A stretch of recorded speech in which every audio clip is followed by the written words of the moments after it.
咁啊，而家加埋林景烈嘅努力咧，咁啊希望佢哋好快又翻上嚟啦。香港多啲會競爭好啲嘅。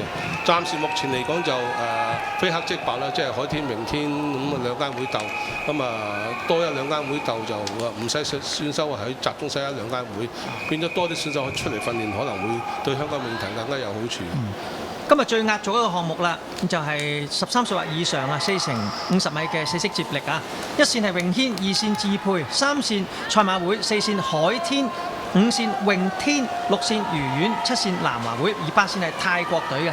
哇！睇下呢度咧，即係嗱，志佩咧就有張健達啦，咁啊泳天又有吳振南，咁啊睇下仲咧泳手睇下邊個能夠突圍啊？但係好似海天嘅人仲更加多麥浩倫啦，黃啟威啦。記唔晒咁多名添，劉兆宇啦，咁好多人喺度。麥浩倫冇遊喎，啱啱見到佢喺個觀眾席就有更好嘅人啦，咁可能有更好嘅人，可能有更好嘅人啦。頭50咧，海哥就係第6線南華會咧，愉園會就領先嘅，但係一到第2棒咧，第4線海天咧就係追翻上嚟。留咗呢個啦，呢個叫黃俊仁，曾經係香港冠軍嘅，短距離特別快嘅。第4線海天。見到呢度咧有個距離啊，最接近佢係7線嘅南華。黃振仁今日咧喺50蛙攞咗個金牌㗎，建立咗個優勢啦。而家輪到第4線泳天海天會嘅第3棒啦。應該係黃啟威喎，陳 Sir 係咪啊？刀轉頭唔係幾認得佢喎。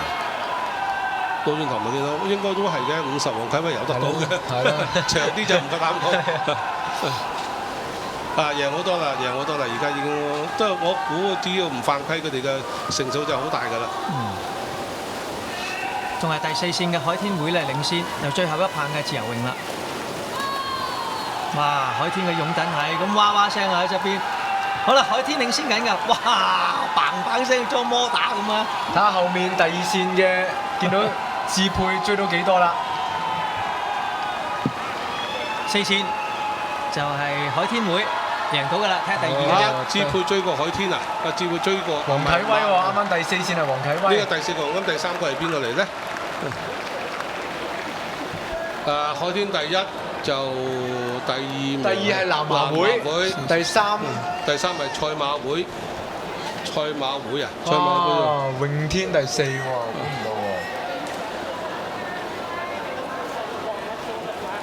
1分47秒23同1分47秒51嘅分別啦。馬會恭喜佢，咁馬會游翻日前3名接力隊，好耐冇見過啦，好耐冇見過游翻出前3名，恭喜佢啊！係因為佢有林浩然有